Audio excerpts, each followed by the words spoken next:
Hello বন্ধুরা, আমি শুভ্রনীল চলে এলাম একটা আপডেট নিয়ে। সেটা হচ্ছে যে আজকে শনিবার দিন, তোমরা ভিডিওটা দেখছো এবং শনিবার দিনটা কিন্তু একটা বিশেষ দিন হতে চলেছে, একটা আনন্দের দিন হতে চলেছে, স্পেশালি তাদের জন্য যারা দেবদা এবং সৌমিতিশার ফ্যান্স রয়েছে। আমি জানি আমার চ্যানেলে দেবদা এবং সৌমিতিশার ফ্যান্সটাই বেশি, তো তারা অবশ্যই খুশি হবে এবং সেই কারণেই হয়তো এটা নিয়ে ভিডিও বানাচ্ছি, যেহেতু ফ্যান বেসটা অনেক বেশি রয়েছে। না হলে হয়তো এই বিষয়টা নিয়ে ভিডিও বানাতাম না, কারণ এর আগে এরকম অনেক দিন ছবি চলেছে, অনেক দিন সিনেমা চলেছে, বিশেষ করে দেবদার ছবি তো 100 দিন পার করেই, কিন্তু আমি এর আগে বানাইনি ভিডিও, এই প্রথম আমি বানাচ্ছি। কারণ আজকের দিনটা আমি বলে রাখি, প্রধান ছবিটা 100 দিন হয়ে গেল চলছে, ছবিটা এখনো হলে চলছে, 3টে হলে চলছে, যশোরে একটা হলে চলছে এবং মোস্ট ইম্পর্টেন্টলি রাধা এবং নন্দনে টানা 100 দিন ধরে চলছে। প্রথম থেকে চলে আসছে রাধা এবং নন্দনে এই ছবিটার প্রধানের 100 দিন, এবং এতে করে হয়তো দেবদার কিছু যায় আসবে না। দেবদার তো প্রতিটা ছবি 100 দিন পার করে, উনি মেগাস্টার সুপারস্টার ইন্ডাস্ট্রি এই মুহূর্তে বলা যায়, এতে কোনো সন্দেহ নেই।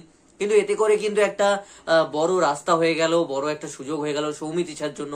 আমরা বলতে পারি যে সৌমিতিশার ভবিষ্যতের জন্য কিন্তু একটা পেরেক পোতা হয়ে গেল একটা জায়গায় যাওয়ার জন্য। তার কারণ হচ্ছে যে দেখো, প্রথমে অনেক রকম ট্রোল হয়েছিল, বাবা মেয়ে মনে হচ্ছে বা অনেক কিছু। আজকের ডেটেও হয়তো অনেকে আমাকে রিপ্লাই দেবে যে হ্যাঁ, ছবিটায় দেবদা ছিল, ন্যাচারালি দেবদা এত বড় একজন স্টার, এরকম ফর্মে রয়েছে, ব্যাক টু ব্যাক হিটস দিচ্ছে, তো এখানে সৌমিতিশার কথা আসছে কেন?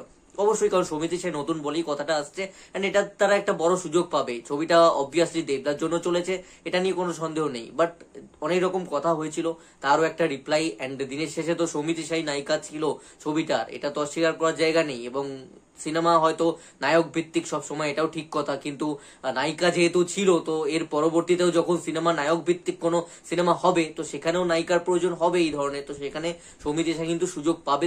সেই রাস্তাটা অন্তত তৈরি হয়ে গেল, তো সেই জন্যই বিষয়টা বলা। এবং আমি যেদিনকে, তোমাদের মনে থাকবে প্রথম দিনকে ট্রেলারের রিয়াকশন করেছিলাম, বা যেদিনকে ফার্স্ট একদম অ্যানাউন্স হয়, যেদিনকে মিঠাই শেষ হচ্ছে এন্ড সেই দিনকেই অ্যানাউন্সমেন্ট হয়ে যায় যে প্রধান ছবিটা আসবে এবং সৌমিতিশা যায়, এবং আমি বেশ কিছু ভিডিও বানিয়েছিলাম কেন নেওয়া বা কিছু, সেখানে কিন্তু আমি বলে দিয়েছিলাম যে এটাই কিন্তু শেষ নয়। এবং দেবদাও কমেন্ট করেন যে সৌমিতিশা কিন্তু অনেক দূর যাবে, কেননা তার মনে হচ্ছে। এর আগে আমরা দেখেছি শ্বেতা দিকে দেখেছি, অনেককেই দেখেছি, সৃজাকেও দেখেছি, বাট এই হাইপটা তো কারোর জন্য তৈরি হয়নি, এন্ড এটা আমার মনে হচ্ছে কন্টিনিউ হবে। এন্ড এটা এই 100 দিনটাও কোথাও না কোথাও মাথায় থাকবে যারা পরিচালক, যারা পরবর্তীতে নেবে, এবং রুমি প্রধানকে কিন্তু তাদের মনে থাকবে, মাথায় রেখেই তারা কাস্ট করবে। এন্ড আমার মনে হচ্ছে একটা বিশাল সুযোগ তৈরি হয়ে গেল, সুযোগ তো তৈরি হয়ে গেছে, তোমরা আপডেটের অপেক্ষায় রয়েছো আমি জানি।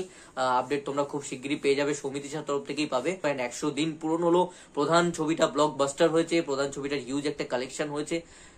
হিউজ বলতে অবশ্যই প্রজাপতির মতো না হলেও ভালো একটা কালেকশন করেছে।